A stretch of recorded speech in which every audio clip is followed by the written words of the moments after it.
All right then, friends. Well, let's just make sure things are working.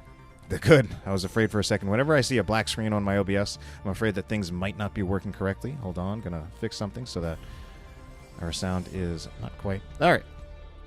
So then, we're starting off with our draft pick and ban phase. So just taking a look at the hero priorities for these teams. The most played heroes for Arrogant Nephalem are Raynor, Johanna, and Stukov, as well as actually also Mephisto and Malthael.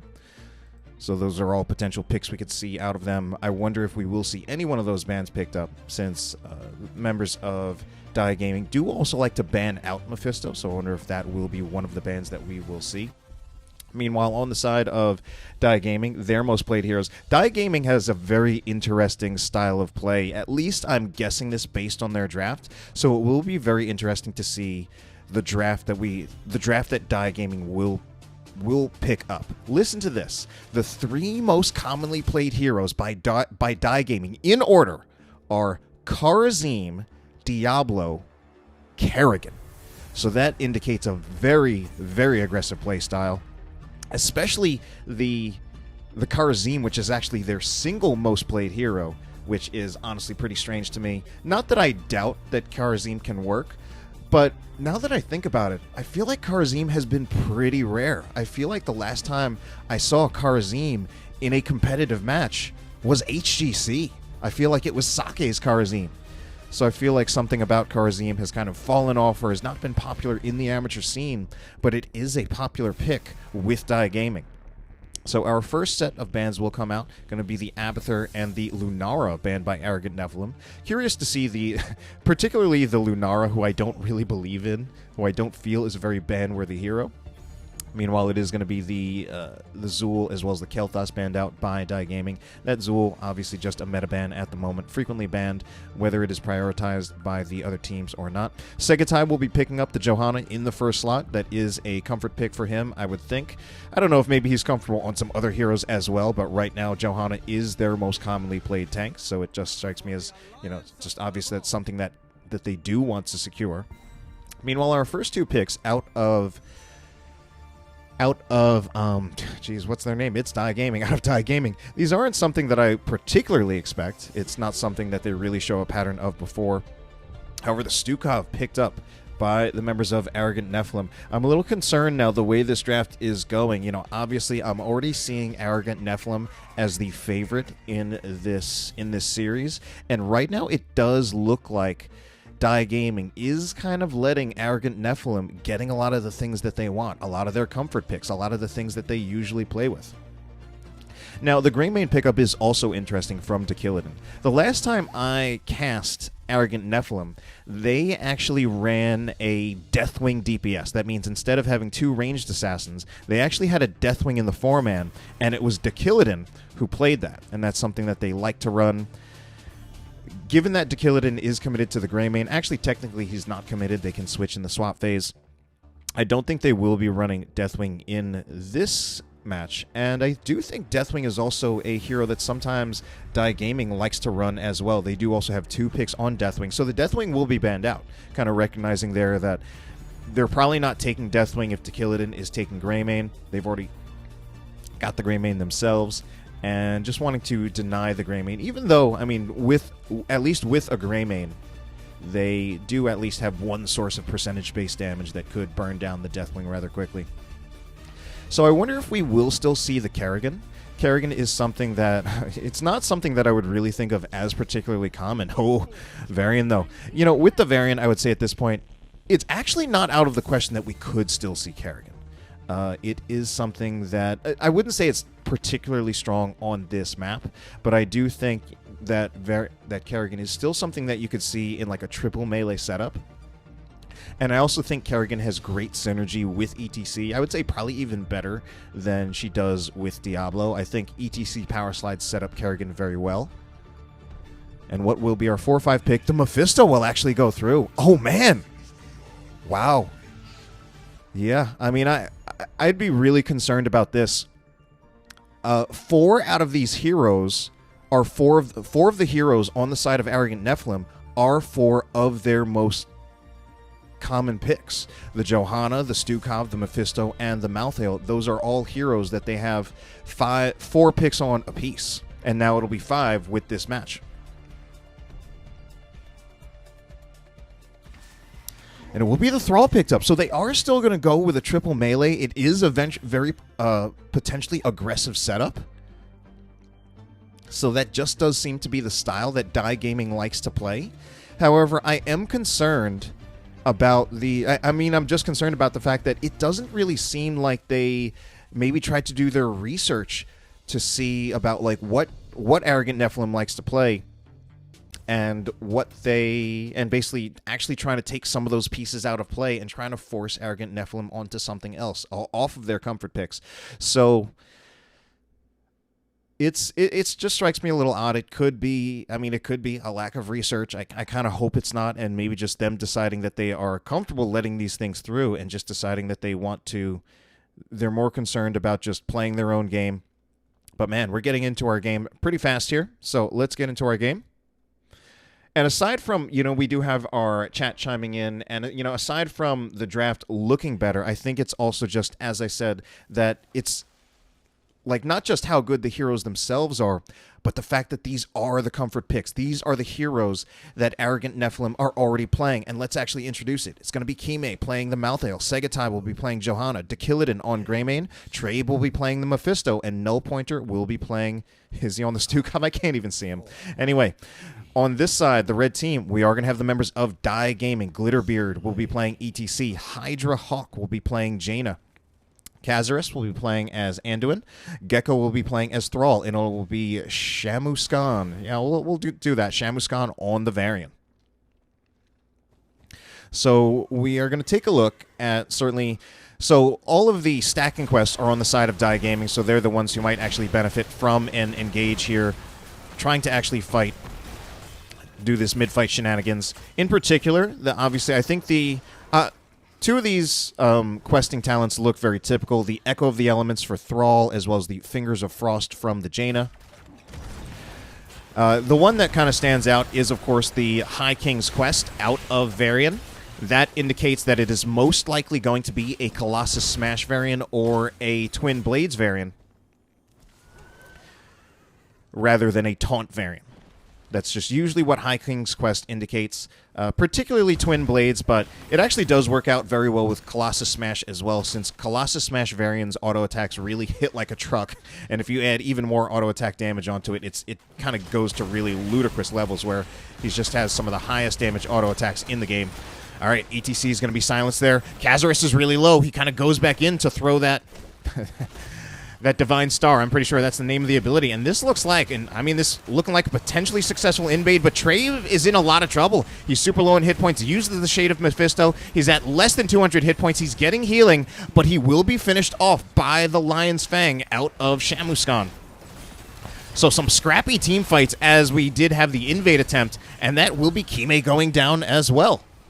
So the kills right now actually in favor of the members of Dai Gaming. We even have our solo laners rotating completely out of their lanes to join with that invade. They're really trying to get that camp. Now, Dai Gaming did get the advantage in kills there, but they did not get the advantage in the mercenary camp pressure since they never actually picked up their mercenary camp.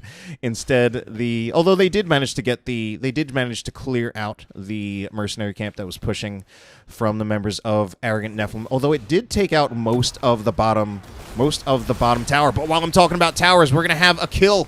Kills now are going to come in for the members of Arrogant Nephalem, and both Thrall and Varian will go down. Thrall actually died earlier. I missed that. Wow, what an aggressive early game we have here. I've cast a few games this week, and I gotta say, this is probably the most kills that I've seen in the first 2.5 minutes in any game so far. A lot of aggressive team fights really early on in the game. Our solo laners, I guess, of course, part of the way the solo laners work, particularly with Kime, since he is that Malthael, it's much easier for him to clear the wave and also get the double soak, and then be in a good position to actually support that invade, which is why we do see the members of Arrogant Nephalem being a little bit more aggressive with those invades. Arrogant Nephalem also obviously in a stronger position right now. They do have a bit of a lead in experience. They're already positioned on both of the shrines. It looks like Gekko might be moving in to try to force a 5v4 on the middle altar. SeGaTai does use Iron Skin to get out, making sure that he doesn't get rooted by Thrall. Spells will be thrown in by Jaina. So it will be, I guess, trading out just in the altars, although I do think the members of Arrogant Nephalem get a slightly better end of it since they were able to get the early shots of this middle altar. Meanwhile, Gekko is potentially in a position where he could get... No, actually, he's just fine. There's not really damage to follow up on SeGaTai's engage. I'm surprised Traib is going in. We do already have DaKillidan moving down to the bottom to try to just soak some experience to force an experience advantage. We're going to have level 7 talent tier advantage in favor of the members of Arrogant Nephalem at this time. Yeah, and we can see the damage done to the forts, where we do see this fort has been now actually taken down to less than half of its hit points, whereas the middle fort has only gone down to... The fort itself hasn't actually taken any damage whatsoever, and it's only the front wall as well as about 60% or 70% of the fountain that has taken damage. So, quicker rotations by the members of Arrogant Nephalem, picking up their mercenary camp again, although I suppose the one for the members of Dia Gaming is not actually up yet to be taken. And while they will be supporting this push in the bottom lane, Mephisto and Kime, even though they're the same hero, Kime on that Mephisto and no, sorry. I can't do this right now. Malthael, Mephisto, heroes that start with M. They got the Bruiser camp. That's what I was trying to say, as I just couldn't get the names right. Meanwhile, SeGaTai right here, at about half his hit points, already activates Iron Skin, but that does also mean he will need to be getting out of there. Doesn't want to risk getting power slid on when he does have about half his health. And yes, it is indeed a Colossus Smash Varian. We also do have to ask ourselves, where is Varian in terms of his stacking? About half of his way on heroes attacked, about half his way on globes, and also about half his way on hero takedowns. And with how brawly this match has already been so far, I actually would not be surprised if Shamuscon is actually able to finish his stacks, all of his stacks, on that High King's Quest. Meanwhile, they're capturing this fort, or rather, this Bruiser camp. Okay, they let the Bruiser camp up in the top get cleared itself by the minions as well as the fort. But yet again, we do see talent tier advantage, and the talent tier advantage is going to be pretty well timed. Level 10 talent tier will come pretty soon, which does mean that this particular altar should pretty easily just go in favor of the members of Arrogant Nephalem. Like, if I'm Dia Gaming right now, I mean, of course we do have Varian. Oh, he's rotating. I'm surprised he's rotating. They still need to get, they still need to get 10. I mean, we're in Division B now. Come on, we can't just be engaging down 10. Okay, so they are looking for 10. Kime, meanwhile, will be looking to clear the top lane. And now this is actually looking like a good potential turnaround. I don't know how much of the altar they will actually be able to get, so I think it would be more interesting to see if they can secure any kills here. But they go with almost a too-safe approach, going through the bush on their side of the map, instead of trying to cut anyone off from the other side. So almost a little bit of a too-safe approach. And after that brawly beginning, it's actually been pretty passive now, and we haven't seen much in terms of kills or big team fights. I believe, although I could check it, but right now, I'm just right in the middle of the game. I believe this was the map pick by Dia Gaming. Meanwhile, Kime has taken advantage of that time to actually just support that push in the top lane. Top fort is nearly gone. Traib, meanwhile, is going to be... He's just fine. And let's also take a quick look at our damage stats. So Traib right now is leading, at least for his team, but the damage stats for Dia Gaming is actually quite a bit higher, with both Jaina and the Thrall at about 16,000. All right, then. So level 10s are in for both teams. Ooh, SeGaTai is... I think he's in a little bit of trouble right here. He's still going in.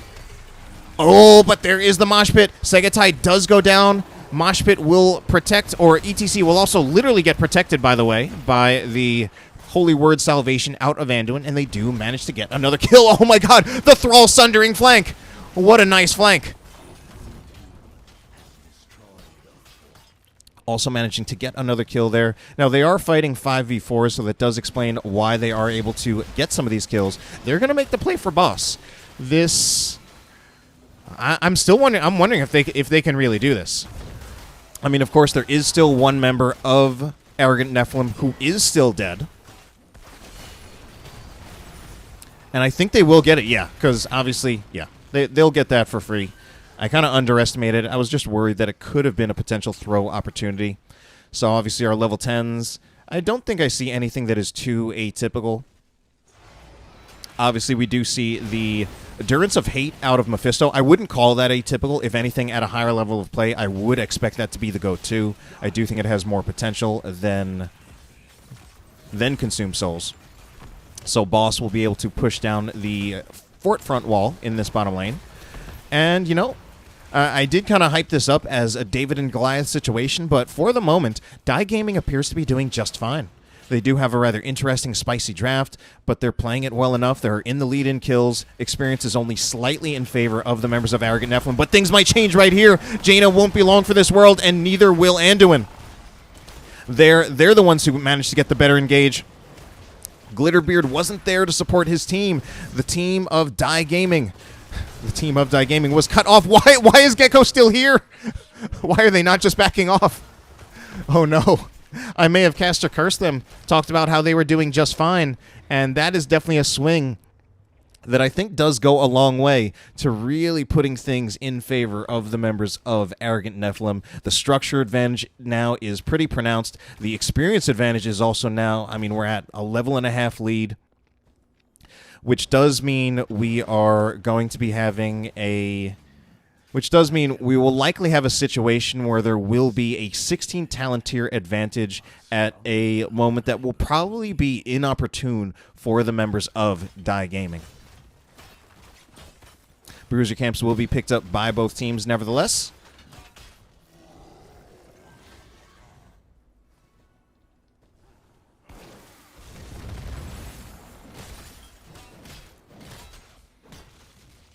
Okay, that level 16 talent tier advantage will be coming in very soon, so I think probably the play here by Arrogant Nephalem... Oh, Gekko! I don't know about that rotation by Gekko! Oh no, Gekko! Alright, he does throw out the Sundering defensively, and they might actually get the kill on Kime, but that is such a huge Endurance of Hate! But the protected, by the way, from Anduin, that Holy Word Salvation will help them stay alive. Or not. We're going to have kills traded out. It'll be both Kime as well as Jaina going down. I don't remember the name of the player playing Jaina, but I'll remember it soon enough. It's going to be Hydrahawk. So it looked, at first it was a 1-to-1 trade, but then we do see 3-to-1 in the end. And unfortunately, I mean, it's actually funny that Gekko was not the one who managed to go down there. Oh no, GlitterBeard. This is rough. This, I mean, I'm almost wondering, are they going to even try to push for game here? I think, no, that would be a little bit too... That would definitely be a little too overeager. But still, picking up the fort here is a huge win. Even just when they had the 16 talent tier advantage, I basically thought the play was that they would push alongside the Bruiser camp and try to get at least the fort front wall. As it is, they managed to get the whole keep. But yeah, as pointed out in the chat, what Endurance of Hate that was. And we still even have the level 16 talent tier advantage for Arrogant Nephalem. Of course, you know, early on things seem to be going okay for Die Gaming, but now things are kind of spiraling out of control, and I think that's just kind of what happens. So obviously we are going to see the members of Die Gaming here not try to contest the objective. They are going to try to soak 216, but they definitely now have to worry quite a bit about the bottom fort. I think the bottom fort 100% goes down. I mean, they have the altar. Die Gaming is not going to get there anytime soon. I thought the double siege camp push would have been necessary to take down the fort, but as it is, not even necessary. So that even means we now have the middle fort as well as the front wall starting to take damage. So at this point, Arrogant Nephalem truly asserting their dominance after what seemed like a promising start for Die Gaming.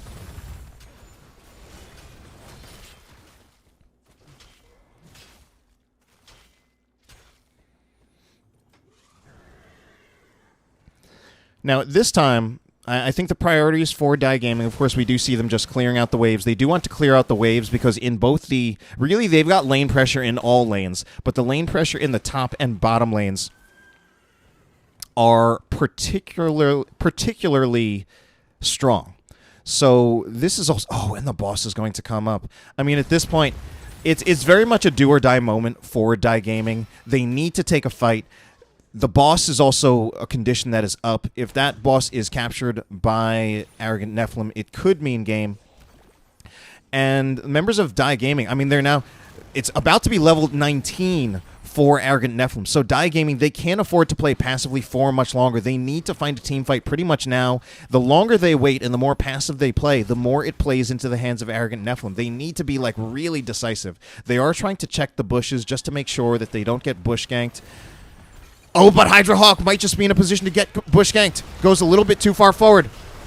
And the Durance of Hate does go down. Protected, by the way. These Holy Word Salvations have been on point from Kazerus, but I don't know if it will be enough. And GlitterBeard is down. Shamuscon will be going down very soon as well. That is a 2-to-1. And although we do have 3 members of DaKillidan staying alive, as far as I'm concerned, I do feel that honestly could just mean the game in favor of Arrogant Nephalem. It's about to, oh, they're getting the boss. It's about to be a triple altar phase. I think this is pretty much checkmate. I mean, you know, DaKillidan, they took their team fight. It's what needed to happen. They took it before level 20. Unfortunately, it did not work out in their favor, and it will honestly take a miracle for them to come back into this game. This, to me, it's certainly check minimally, and I think it's honestly checkmate. DaKillidan and SeGaTai even looking for the invade. Wow, they might even pick up a kill on Gekko.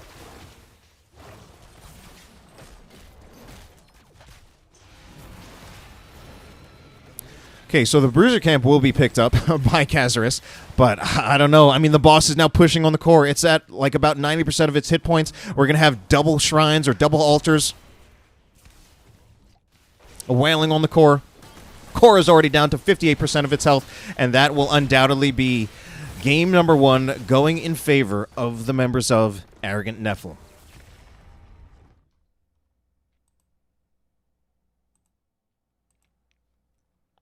So things started out promising in the beginning for DaKillidan.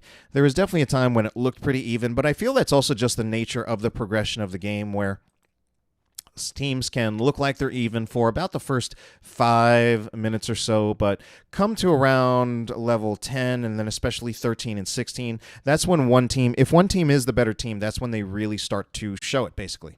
We do see our kills 12-5 in favor of Arrogant Nephalem. Early on, it was actually slightly in favor of DaKillidan.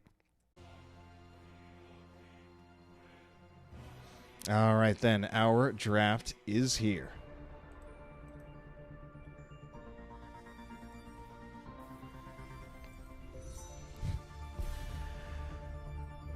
So, and I want to take a look at some of the other commonly played heroes for these teams.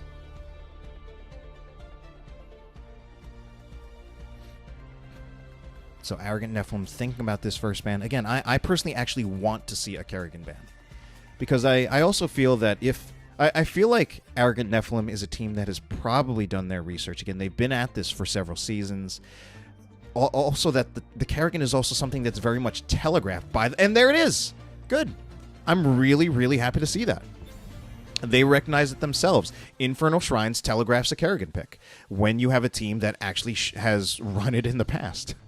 So unfortunately for DaKillidan, that the data on their hero picks is publicly available. So now just one of their preferred picks is not here anymore. So if that was their plan, they're going to have to make some adjustments. Of course, it's not necessary to run Kerrigan on this map, but they're going to have to play something else. It will be the Stukov, and I do like that adjustment that we are now actually seeing.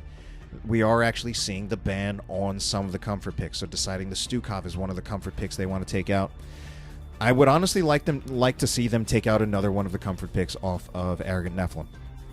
Obviously, they're not going to eliminate every hero, but at least a few of them. What will the second ban be out of Arrogant Nephalem? Going to be the ETC ban, so at least just taking out a tank that GlitterBeard has shown that he likes to play. So at this point, it does make me wonder if we will see the Diablo, since that is, at the moment, the most commonly played tank by... Excuse me. By DaKillidan.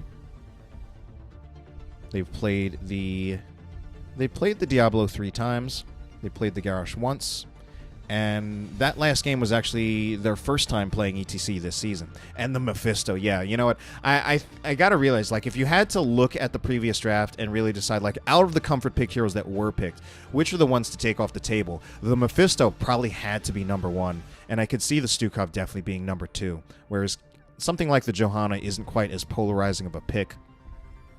So I can understand why that is something that was not taken out. But first pick, nevertheless, does go over. I wouldn't... Okay, we're going to see traib pick the Kael'thas, so trying to lock something else in for him. I was actually expecting to see SeGaTai pick up the Johanna yet again. The Johanna, something that can be useful on this map. Little known fact that Johanna does not actually do bonus damage to the skeletal defenders with Condemn, but Condemn can still be useful on the Shrine by just pulling all of the skeletal defenders together to set them up for, you know, something like a Flame Strike out of Kael'thas. I do like these pickups by GlitterBeard as well as Shamuscon. The Thrall was something that was let through. It's obviously just a strong pick at the moment. So I do actually like that Thrall pickup, and I do feel like the Anub'arak is something that can synergize fairly well with that, as whatever target does get rooted by the Zul can be punished very, very hard with Anub'arak following up his stuns, or it could be the Anub'arak initiation, and then the Zul follows up with the root. Either way, chain CCs. There is, of course, a cleanse on the side of Arrogant Nephalem picking up the Anduin. A very strong defensive cleanse in that Leap of Faith, and SeGaTai will once again pick up the Johanna. So that is very clearly his most preferred hero. I have also seen him play the ETC, and I mean, I'm sure, you know, just if he's been playing NGS for 4 seasons and has won an NGS Division Championship, he probably has more tanks up his sleeve than Johanna. But Johanna, just a tank, kind of hard to go wrong with. The Phoenix will be banned out. The Phoenix is interesting. I'm trying to look through the data for Arrogant Nephalem. They have played Phoenix. They played it only once, though. The Phoenix doesn't strike me as, I don't know, the most threatening pick. But I guess at this point, they're probably just trying to limit out DaKillidan. But if I were them, I would really want to... I would think I would want to start banning out the Rainer, because that is their most commonly played auto-attack assassin. In fact, that until the picks last game, Rainer was their most commonly played hero.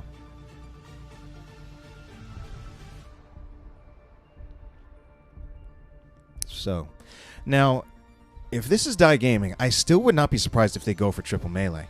They go for Greymane, which is actually melee-ish. So, given that they went the Greymane, I actually don't really want to see their last pick be a pure melee. Like, I don't want to see like another Thrall.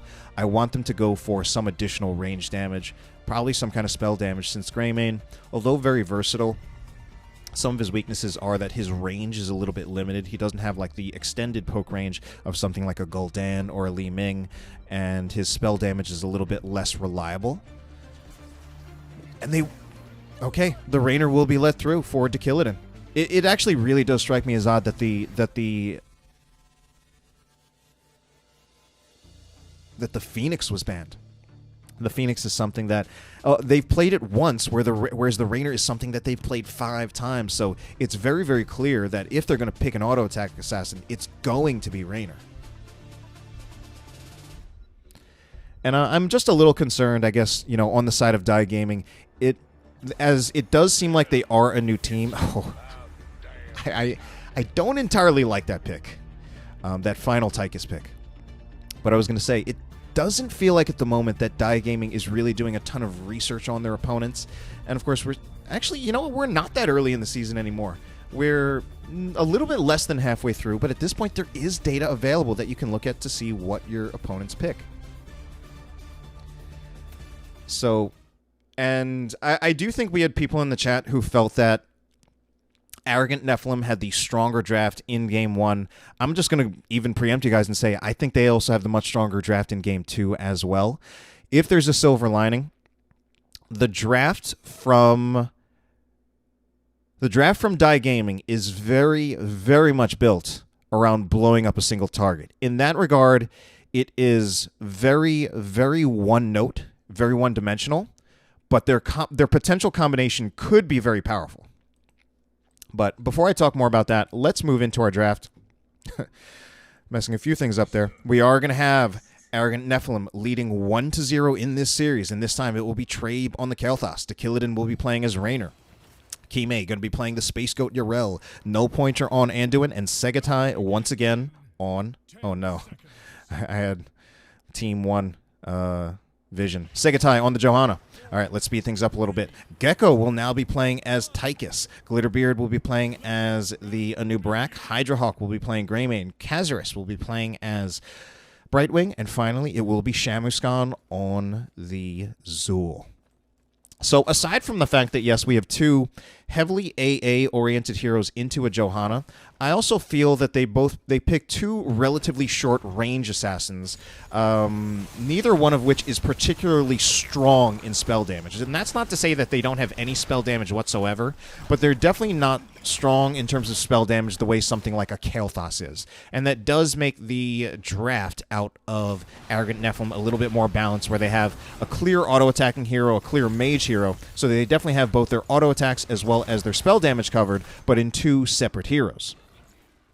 So the combo out of DaKillidan, obviously it could start with an Anubarak engage. Gekko, where is Gekko going?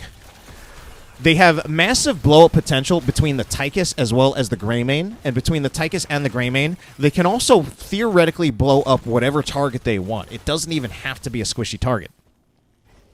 Lots of percent damage coming out of the Tychus, which I feel is kind of how you have to use him. You need to get a tank's initiation, but I feel Tychus is honestly very, very limited. He's a hero that these days I don't really believe in, and if you are going to pick up a Tychus, I feel like you want your other hero, your other ranged assassin, to be someone that is very balanced, very stable, something like maybe a Hanzo who provides a good balance of both area of effect, of both spell damage and auto attack damage. Okay, it's going to be a fight over the shrine. Gekko is already so low. We do have an attempted teleport, but it will be too late. The bomb is spread all over the place. GlitterBeard is also getting down to about half of his hit points.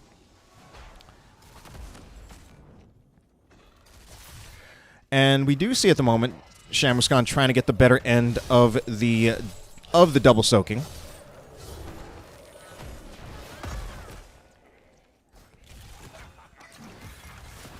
While Hydrahawk, as well as just the rest of this three-man down in the bottom, are going to deal with trying to clear up this siege camp that has been captured. The contested siege camp, Hydrahawk already taking so much poke just on the approach. Okay, they will clear out that siege camp. But, oh no, Gekko. Yeah, his name is Gekko, right? Gekko, not Gekka. Sometimes when it's moving fast, it's actually hard to tell the difference between an O and an A, but when he is standing still, I can see him just fine. Does look like Siege Camp was picked up by the members of DaKillidan in the middle, and they will be getting a little bit of... They will actually be getting a little bit... I was going to say a little bit of push in the middle lane, but actually not that much in the end. Cleared out quite quickly. DaKillidan will be looking to take their Bruiser Camp, whereas the members of Arrogant Nephalem not picking it up whatsoever. But Arrogant Nephalem are already positioned on the shrine, so they will get the lead. And I'm trying to take a look. Actually, you know, we have pretty good clear on both sides. But since the clear, I'm saying, is even-ish, that does mean that Arrogant Nephalem getting the better positioning on the shrine certainly puts them in an advantage. Gekko going in for an attempted flank. Does manage to burn a lot of health off of SeGaTai, but the engage from GlitterBeard does not quite connect. GlitterBeard is also already really, really low. So he's out of here. Hydrahawk is now also really, really low. Both kime and SeGaTai are also having to back up to restore some of their hit points. And the members of DaKillidan actually do manage to retake positioning on the shrine, and they're actually going to even up the skeletal defender count. Soon they may even take the lead. But we do have SeGaTai moving back in with a condemn. Hydrahawk is kind of low. This shrine is actually looking a little bit questionable, but I do think Arrogant Nephalem will be able to take it. GlitterBeard is coming back in. Kime does knock GlitterBeard in. Oh, that's a big flame strike. Eventually, the shrine is picked up by Arrogant Nephalem. Oh no, Shamuscon does have to be so careful. He doesn't want to get jumped on by John Cena. He will get lucky enough for that not to happen, but he's so low on hit points. And at the moment, kills not quite coming in for DaKillidan. GlitterBeard looking to bait over the Punisher. Well done. Just throwing out that Impale to make sure that he draws the aggro. Meanwhile, Shamuscon, I'm surprised he is actually here trying to help with the clear, instead of going to his lane, trying to make sure that he can help his team keep up in experience, because at this time we do see that DaKillidan has slightly fallen behind in experience. They are at about half of a level disadvantage. And we even see SeGaTai trying to position for a potential invade. Oh, wow, we're going to see a camp stolen by Kazerus. So it's a nice, cheeky steal. I don't think the members of Arrogant Nephalem were really expecting that, but I also don't think it will have too much of an impact. DaKillidan is over here. He does have Exterminator, so it won't be too hard for him to clear this out.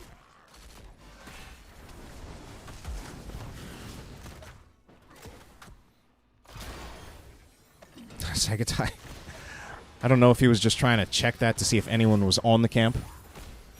Okay, but now DaKillidan is positioning in a way that looks like they want to see if they can get a fight, see if they can get a target. GlitterBeard engages, but the Unstoppable from Johanna prevents the stun from actually making an engage happen. Shamuscon eventually does back off, kind of realizing that they aren't going to get an engage there, and it's more important for him to help soak the team to level 10, since they are still behind.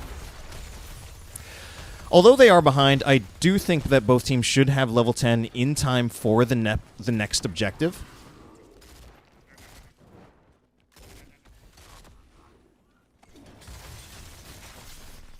Cutting it close, though. They're really close to each other. DaKillidan needs to be really, really careful that even though this won't be a very long level 10 talent tier advantage, that they don't let Arrogant Nephalem actually take advantage of. They only need to soak just a little bit more, let Shamuscon bring them to level 10, and indeed he does. So level 10s will be locked in by both teams. I'm not seeing anything that looks too strange out of either team just yet, but we do see a few picks being held at this time.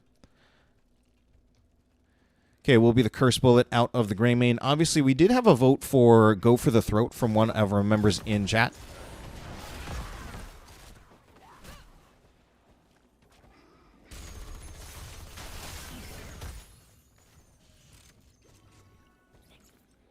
Uh-oh, Shamuscon potentially... Okay. I think Shamuscon's kind of lucky there that SeGaTai didn't go for the Blessed Shield. I feel if his team was just a little bit closer, they could have actually gotten engaged on Shamuscon right there, who kind of face-checked that bush, and almost like he got so close he practically kissed Johanna. So, members of DaKillidan will be taking their Bruiser camp as this objective starts, and I think they just might about have enough time to make it down to this objective that they won't be giving up as much of an advantage, unless the rotation out of Shamuscon is kind of late. It does look like it will be a little bit late, so yet again, actually, we do have positional advantage by Arrogant Nephalem on the Shrine, and already they have 10 Skeletal Defenders in their favor. Okay, we are going to see the Odin committed. The dive goes in by GlitterBeard, but it doesn't connect with anyone. Unfortunately, I feel that is a big misplay. Yrel will be cocooned. SeGaTai is hit by the Cursed Bullet. Okay, we do have Arrogant Nephalem in retreat here, but I think a few living bombs might be spread. Shamuscon does spread it to GlitterBeard. GlitterBeard is now at about half of his hit points, and Kime is going back in. You know, unfortunately, the failed engage attempts out of DaKillidan does mean that they are not able to get the Shrine. We do have some kills being traded out, though. In fact, it's actually not any traded out yet. We actually just have DaKillidan straight up getting 3-0. Uh-oh. But GlitterBeard needs to be pretty careful here. All right, there's only a Johanna. Oh, I was worried that he might have gotten stepped on by John Cena, but John Cena actually does miss him. So I think at least that's a nice stabilization by DaKillidan, even though in most cases it feels like they are behind the curve. They were late to the Shrine. Their engage wasn't there because the stuns were missed by GlitterBeard. And then even if... The thing there was that Arrogant Nephalem didn't even necessarily have to win the team fight. They didn't even need to get kills. They just had to finish off the Shrine. Now, I do think still it was unfortunate for them that they did lose 3 of their members, because losing 3 of their members... Oh, but let's see the engage here. On to... Oh, no! We missed the stun! Meanwhile, SeGaTai is looking to get in here. Wow! I can't believe that camp was stolen right under their noses. SeGaTai stole that alone.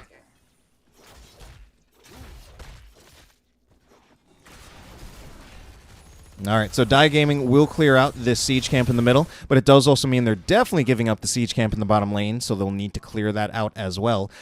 The levels are actually pretty even.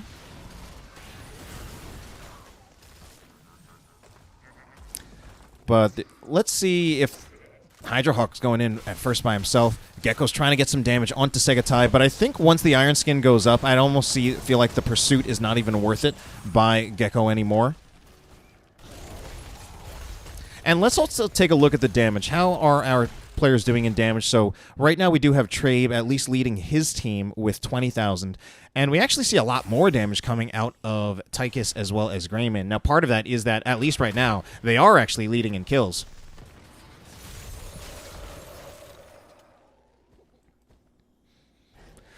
So I don't want to curse things here, because we're actually at a moment in time when things still look even enough. Kime, does he have Hand of Freedom? He does have Hand of Freedom. He will jump out of there. He doesn't even need to use Ardent Defender to get out of there.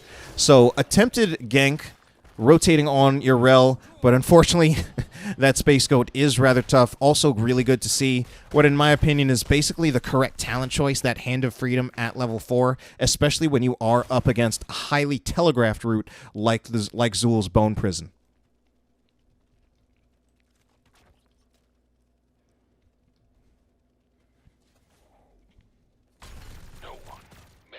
Yeah, so Gekko just kind of opens fire with minigun out of Fog of War. I'm not sure that that's really a good play, and especially if it's on SeGaTai, we just see the Iron Skin committed right afterward. And I mean, I guess it's a trade in cooldowns, with the Iron Skin having a slightly longer cooldown, but not by a whole lot. But I don't think Gekko should really expect to get a whole lot out of just trying to use minigun on Johanna out of Fog of War without a tank's initiation. Meanwhile, oh man, I'm honestly not too happy to see this, but once again, we are going to see Die Gaming late to the shrine. We have positional advantage for Arrogant Nephalem, and again, we're going to have approximately a 10 skeletal defender advantage. The Onid will go in, but we need to see the engage actually work. Traib does get stunned, but he does have Arcane Barrier. Kime is now looking pretty low. He does get pulled out. He decides to go back in with Ardent Defender, and now it's Shamuscon. The members of Die Gaming are really low, and we already see the kill on Brightwing. I somehow missed it. How are they even going back in? I mean, I guess the members of... Oh, okay, I see what's going on. Arrogant Nephalem, although they didn't lose any members of their team, they are just really low on health overall, so they are backing off to heal, knowing that they should be able to heal soon enough and then go in against a team that actually doesn't have a healer. Die Gaming did have a bit of an advantage, given the fact that they still had their fountain, however, so their teammates were able to get taps. Rather unfortunate split there.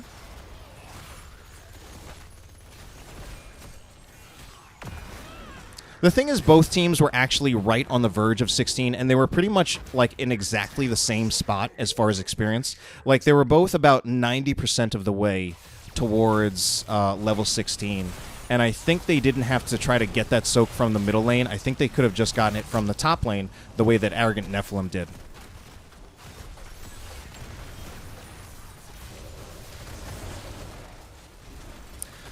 All right, I think we will see, yeah, the top fort will undoubtedly go down, and then I guess Arrogant Nephalem at this point, I mean, they definitely going to be looking to see how much more value they can get. I think it's reasonable to expect that they can get the fort front wall, sorry, the keep front wall, especially if, okay, they are just going to leave it, so actually in that case they won't get too much more value out of it, and they definitely will not get the keep front wall.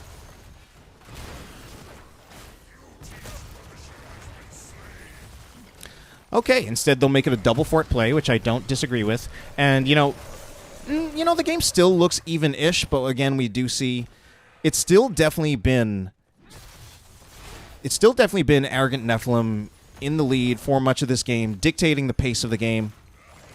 Die Gaming...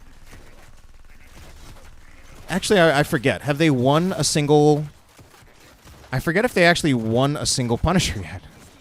They definitely lost at least 2 of them. I know they won a team fight, but the team fight they won, they also lost the Punisher. So I don't think Die Gaming has actually won a single Punisher yet.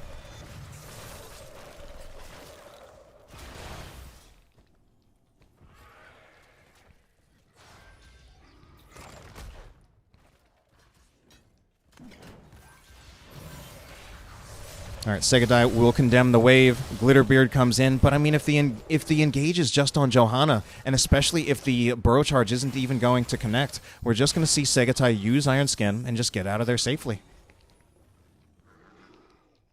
In many cases, I often don't feel that the back line of the members of Arrogant Nephalem is regularly under a lot of threat. Of course, again, there was the one time when, you know, Die Gaming did get the 3 kills.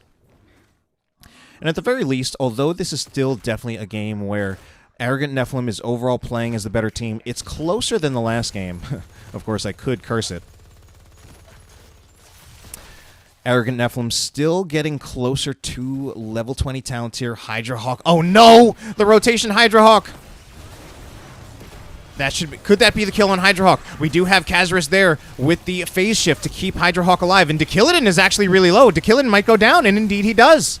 Wow, 2 kills actually do happen for the members of Die Gaming.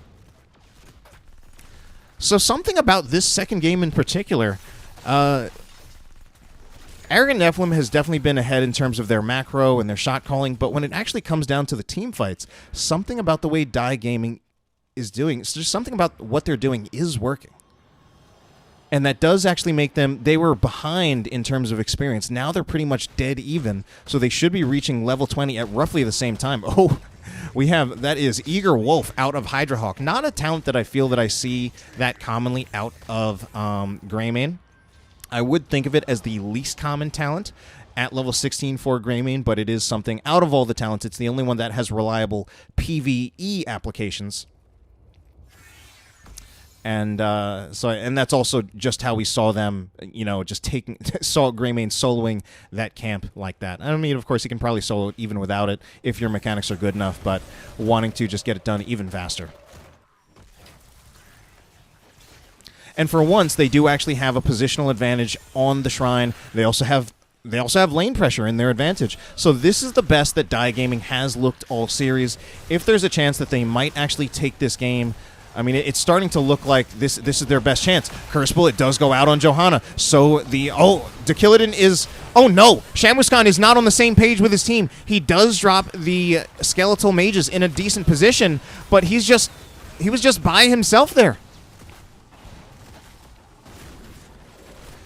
So, rather unfortunate. Oh, but they're going to see if they can use the Tychus. Oh no, Tychus is just about out of the Odin.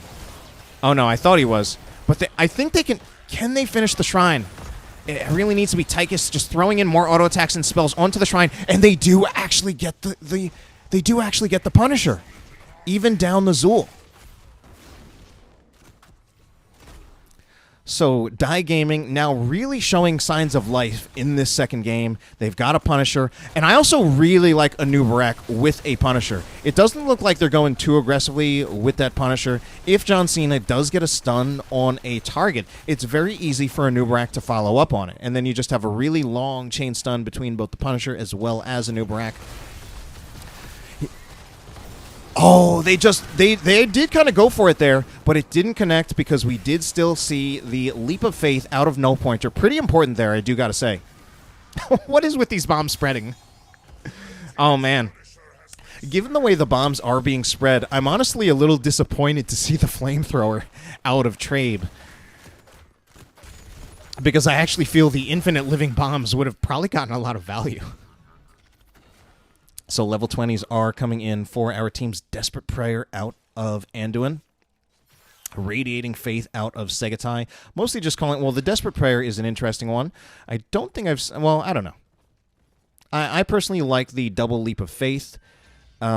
Desperate Prayer, of course, just gives you some nice burst healing, which is probably what they need in this case. Like, Desperate Prayer has a better chance of keeping a target alive than, you know, just using Anduin's basic healing abilities if a target is about to get blown up by the Greymane, the Tychus, as well as the Anubarak.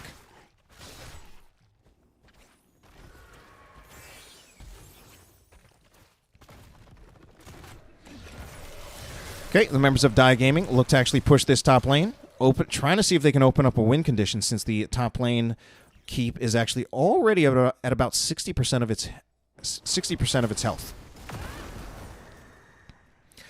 Next keep, or rather next Punisher, will be in the middle lane, though, so Die Gaming, once again, just looking to find lane push where they can, trying to use that Zul, but there might be the engage. Oh no, Shamuscon is caught out. However, we're going to see, oh, the Radiating Faith, the half mosh, does go out, and that might just be the thing that does win the game. Oh no! The double flame strike kill on both. I forget who it even was.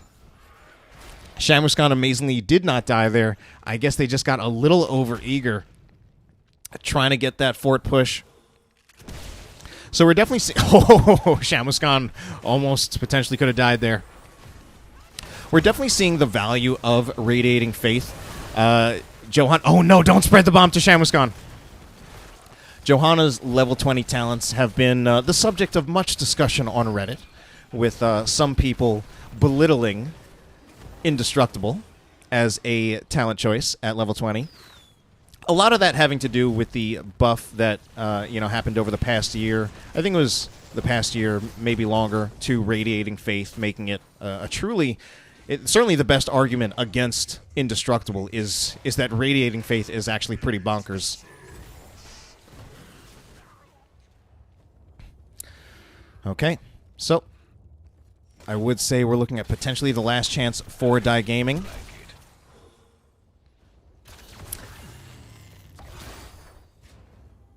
As much as Arrogant Nephalem are undoubtedly the favorites in this series, Die Gaming are still in a position where they could take this game. If they can kill, I want to say, at least 3 members of Arrogant Nephalem, they can win the game through top lane. But I think it needs to be at least 3 kills. Once again, though, they do not have positional advantage on the shrine. SeGaTai is in here.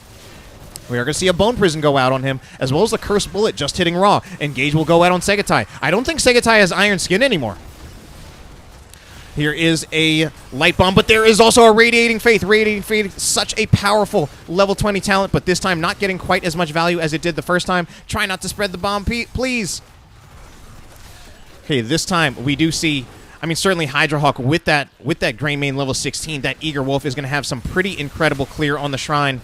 And this is actually so close.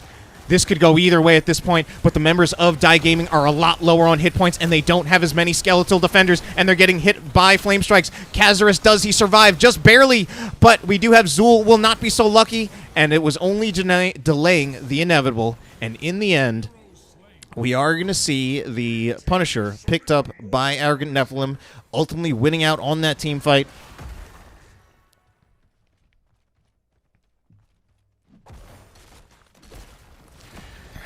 And that will definitely be the game. There really is almost no way to throw this one back over to Die Gaming.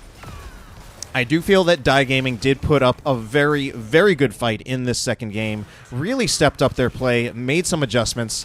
But in the end, it will be our more experienced veteran team, the reigning champions of Division C, looking to see if they can become the new champions of Division B.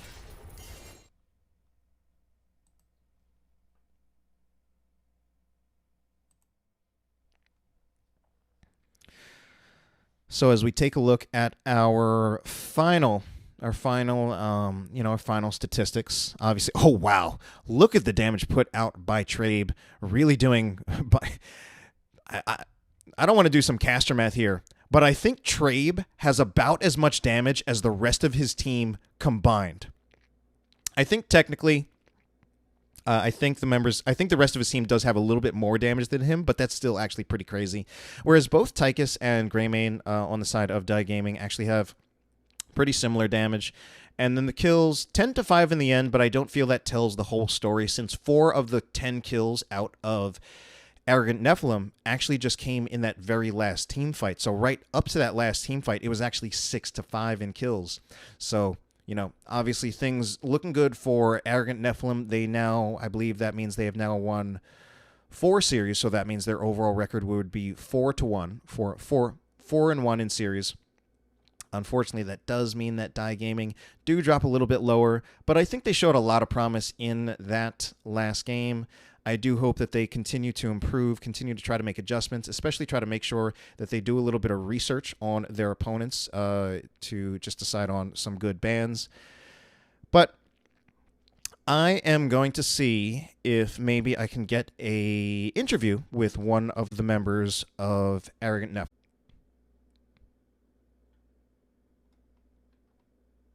Hello, can you hear me?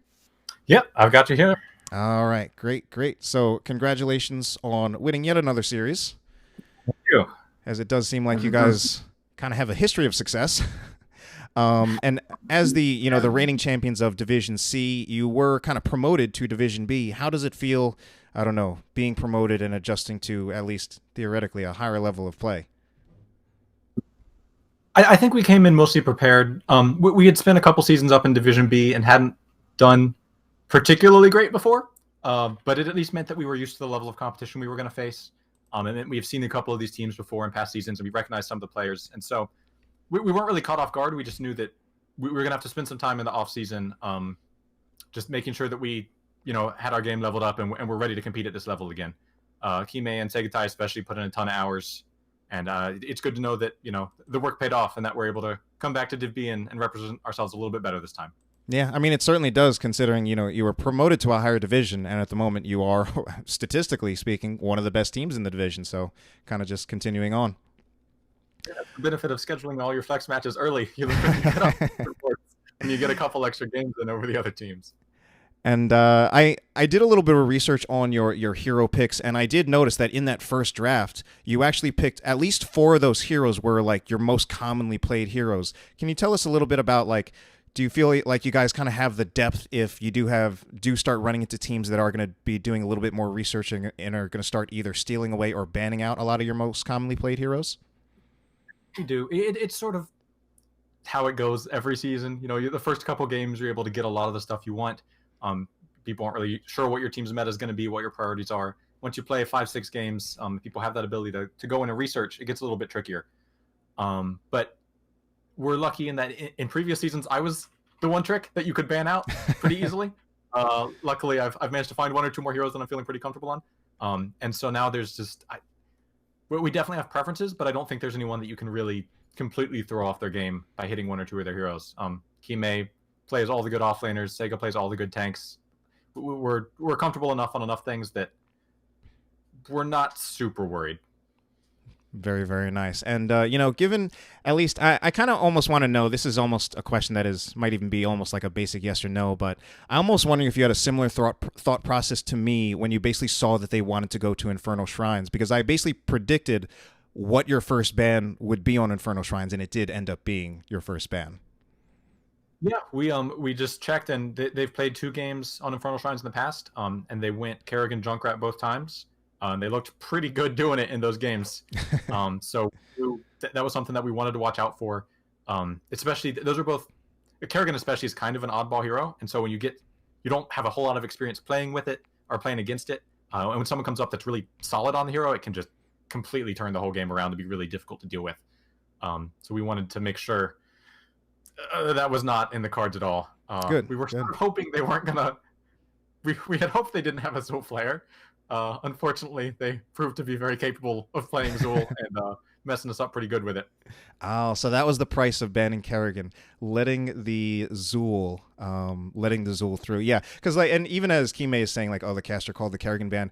Like when I saw the Infernal Shrines and knowing that they play Kerrigan, I feel like it's very telegraphed. That it's like Kerrigan is very much like a card up your sleeve pick, but that's the Kerrigan map. So I was just very glad to see that you guys kind of had that knowledge as well, to just realize that if they're going to play Infernal Shrines and they play Kerrigan, it really should be a ban there.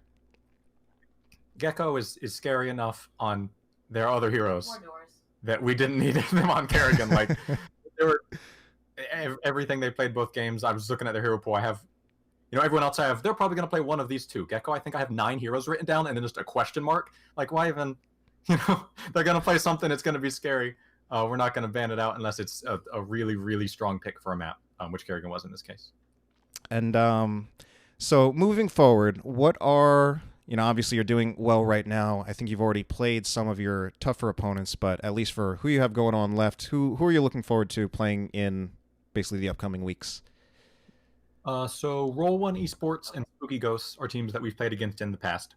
I'm pretty sure last time we played both of those teams, they beat us, maybe even 2-0'd us. So we're definitely excited to say hello to them again and show them that we're sort of back and ready to play. And just, I remember Roll1 Esports was the other one, Spooky Ghosts? Yes, I believe. Okay. I believe those are the two, if I'm remembering correct. Okay. And in watching the other games and the other series, Avalanche is actually really impressed, especially for a new team. Okay. They're coming out pretty ready to go. So whenever we get to scheduling them, that's going to be a good one. Yeah. I've Spooky Ghosts right now. I know, at least looking where they are in the standings, they do appear to be struggling a little bit. I've actually cast Rowan Esports a bit recently, so at least from what I've seen from you guys so far, I would expect that you guys could probably have a decent chance of beating them this time, if not, if anything, possibly even being favored. Or I think that we're lucky just that in the meta is in a shape that really works well for us right now. A lot of the strong heroes are heroes that we play and are comfortable on.